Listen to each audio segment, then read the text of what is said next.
South के दो actor Chiranjeevi और वेंकटेश हैदराबाद जाने के लिए इंडियन एयरलाइन में 2 टिकट लेते हैं। प्लान के हिसाब से यह प्लेन टेक ऑफ तो कर जाता है, लेकिन जब यह प्लेन हैदराबाद पहुंचता है तो पता चलता है कि यह एयरपोर्ट को बंद कर दिया गया है। अब किसी भी कीमत पर वह यहाँ लैंड नहीं कर सकते। एक एक करके मुसीबतों का पहाड़ टूट पड़ता है। मानव कुदरत ने ठान लिया हो कि इस प्लेन को क्रैश करना ही है, चाहे जो हो जाए। और होता भी ऐसा ही है, दोनों सुपरस्टार और यात्रियों के साथ, या प्लेन क्रैश हो जाता है।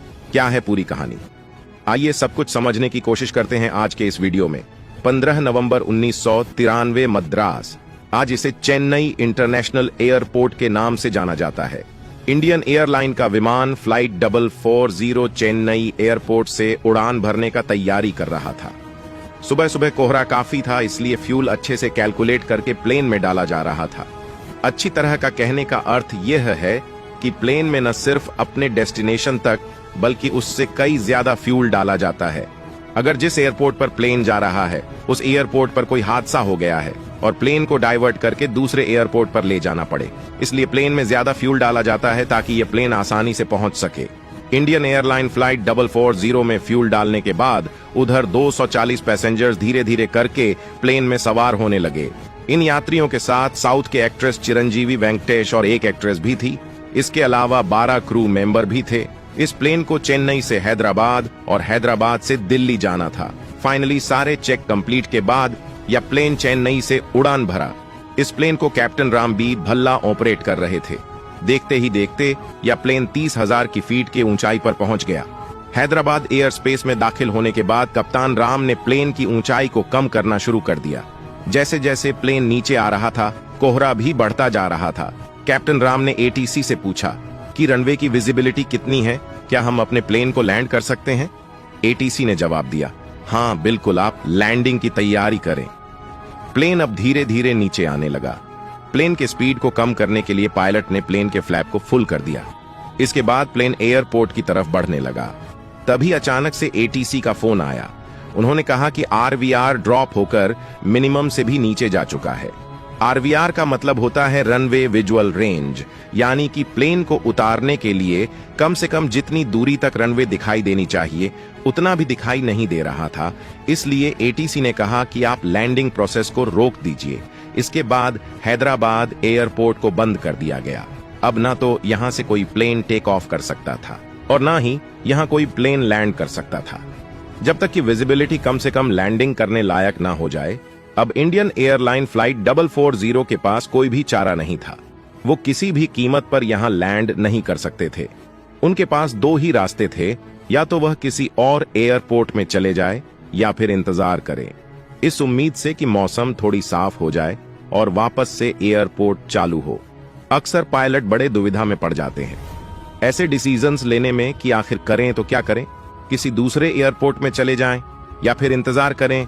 मान लो पायलट प्लेन को दूसरे एयरपोर्ट में ले जाकर लैंड करा देता है और सपोज 10 मिनट बाद मौसम साफ हो जाती है। ऐसे में पैसेंजर्स गुस्सा दिखाएंगे, भाई सिर्फ 10 मिनट की ही तो बात थी। उसी एयरपोर्ट में वेट कर लेते, 10 मिनट तक एयरपोर्ट का चक्कर लगाते और अपने डेस्टिनेशन पर ही लैंड कर जाते। इसके अलावा भी प्रॉब्लम खत्म नहीं होती। इस प्लेन को वापस से उसी एयरपोर्ट पर ले जाना पड़ेगा, क्योंकि उसी एयरपोर्ट से अगली फ्लाइट भी है। अब चलो मान लेते हैं कि पायलट इंतजार करता है मौसम साफ होने की, पर आधा घंटा गुजर जाता है। ऐसे में एयरलाइन कंपनी गुस्सा करेगी कि पास के एयरपोर्ट में कहीं लैंड कर जाते, बेकार में ही फ्यूल बर्बाद किया। कुल मिलाकर कहा जाए तो दोनों तरफ से पायलट ही पिसते हैं। अब बात करें इंडियन एयरलाइन फ्लाइट 440 की, तो प्लेन को लैंड कराने के लिए पायलट ने प्लेन के फ्लैप्स को डाउन किया था ताकि प्लेन धीमा होकर लैंड कर सके। पर अब क्योंकि लैंडिंग को रोक दिया गया था, इसलिए कैप्टन ने फ्लैप्स को वापस से ऊपर करने का सोचा और यहीं पर हो गई गड़बड़ी। कैप्टन बार बार फ्लैप लीवर की मदद से फ्लैप्स को ऊपर करने की कोशिश कर रहे थे, फिर भी यह ऊपर जाने का नाम नहीं ले रहा था। प्लेन के दोनों साइड का फ्लैप अटक चुका था, यानी कि प्लेन अब भी लैंडिंग पोजीशन में था। यहां पर पायलट ने यह डिसाइड किया कि कुछ देर तक हम हैदराबाद एयरपोर्ट का ही चक्कर लगाएंगे और कोशिश करेंगे कि किसी तरह से इस अटके हुए फ्लैप्स को ठीक किया जा सके। लेकिन समय बीतता गया और फ्लैप्स में कोई भी सुधार नहीं हुआ और ना ही रनवे पर विजिबिलिटी सही होने का नाम ले रही थी। यहाँ पर 2 ऐसा एयरपोर्ट था।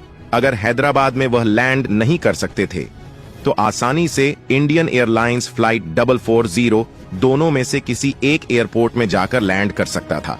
लेकिन यहाँ भी कैप्टन राम को निराशा ही हाथ लगी, क्योंकि उन दोनों एयरपोर्ट में तो हैदराबाद से भी खराब मौसम था। कुल मिलाकर कहा जाए तो इस वक्त तक इंडियन एयरलाइन को सुरक्षित लैंड कर न के सारे रास्ते बंद हो गए।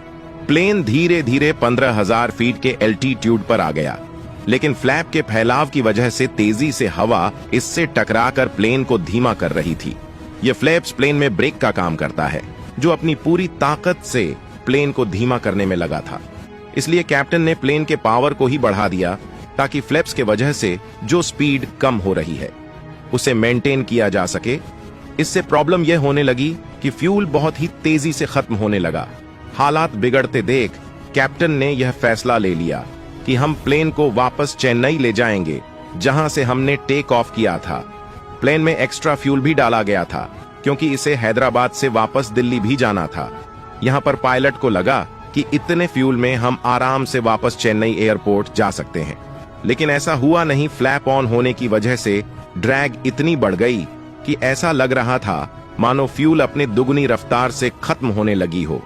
मे बी यहां पर कैप्टन ने फ्यूल कैलकुलेट किया होगा, पर फुल फ्लैप्स के साथ नहीं। शायद यही वजह रही होगी कि उन्हें पता ही नहीं चल पाया कि फ्लैप को ऑन करके हम कहां तक उड़ सकते हैं।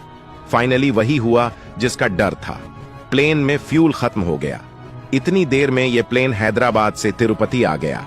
यहां पर कैप्टन के द्वारा लिया गया हर एक डिसीजन एक डिजास्टर साबित होने वाला था, क्योंकि बिना फ्यूल के तो एयरपोर्ट तक पहुंचने से रहा। अब इंडियन एयरलाइन फ्लाइट 440 की किस्मत लिखी जा चुकी थी। जल्द ही यह प्लेन क्रैश होने वाला था। दोस्तों, अक्सर आपने मुझे यह कहते हुए सुना होगा कि प्लेन दुनिया का सबसे सुरक्षित माध्यम है ट्रेवल करने का। चाहे हालात कैसी भी हो, इस बात की संभावना जरूर होती है कि प्लेन को सही सलामत उतारा जा सके। प्लेन तब भी लैंड करता था जब दुनिया में कोई एयरपोर्ट ही नहीं था। इतिहास गवाह है कि कैसे एक पायलट जो सिर्फ अपनी एक आंख से देख सकता था, उसने खेत में प्लेन लैंड कराया था। कैसे दोनों इंजन फेल होने के बावजूद भी यूएस एयर को एक नदी में उतारा गया। साफ शब्दों में कहें तो अब कैप्टन राम के हाथों में सब कुछ था। उनके द्वारा लिया गया एक डिसीजन या तो सबकी जान ले सकता था या फिर सबकी जान बचा सकता था। जैसे जैसे प्लेन नीचे आता गया, पायलट ऐसी जगह तलाशने लगे जो समतल हो। हालांकि ऊपर से ऐसी जगहों का अनुमान लगा पाना बेहद मुश्किल हो जाता है, खासकर नए पायलट के लिए। अब क्योंकि दोनों पायलट इसी रूट पे रोज रोज फ्लाई किया करते थे, इसलिए उन्हें यह आइडिया था कि समतल जगह किस ओर मिल सकती है।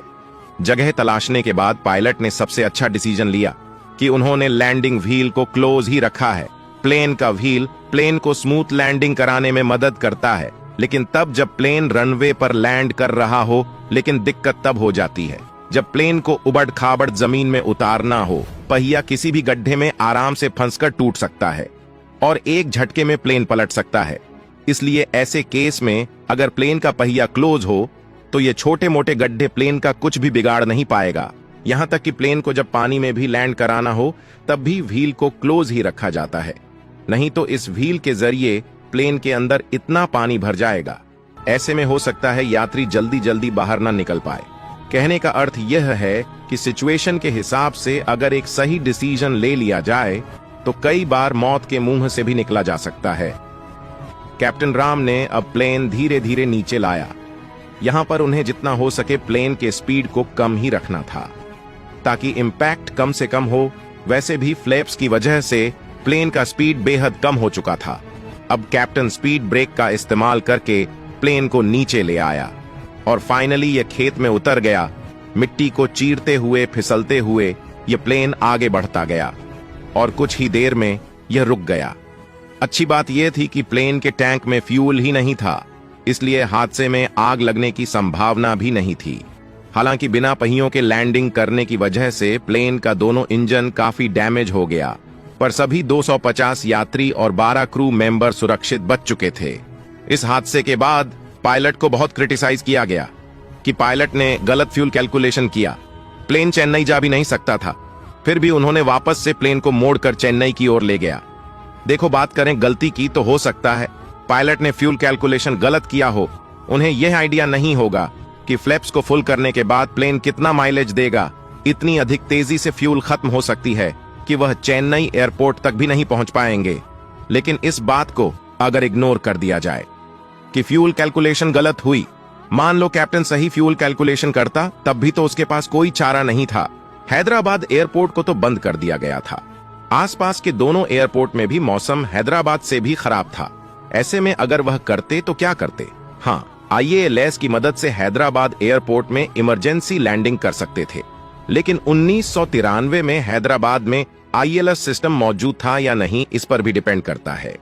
साफ साफ कहें तो गलतियां चाहे 1000 हुई हो, पर पायलट ने अपनी सूझबूझ से सभी लोगों की जान बचाई। तो दोस्तों, आज के लिए बस इतना ही। वीडियो अच्छी लगी हो तो लाइक शेयर जरूर करें।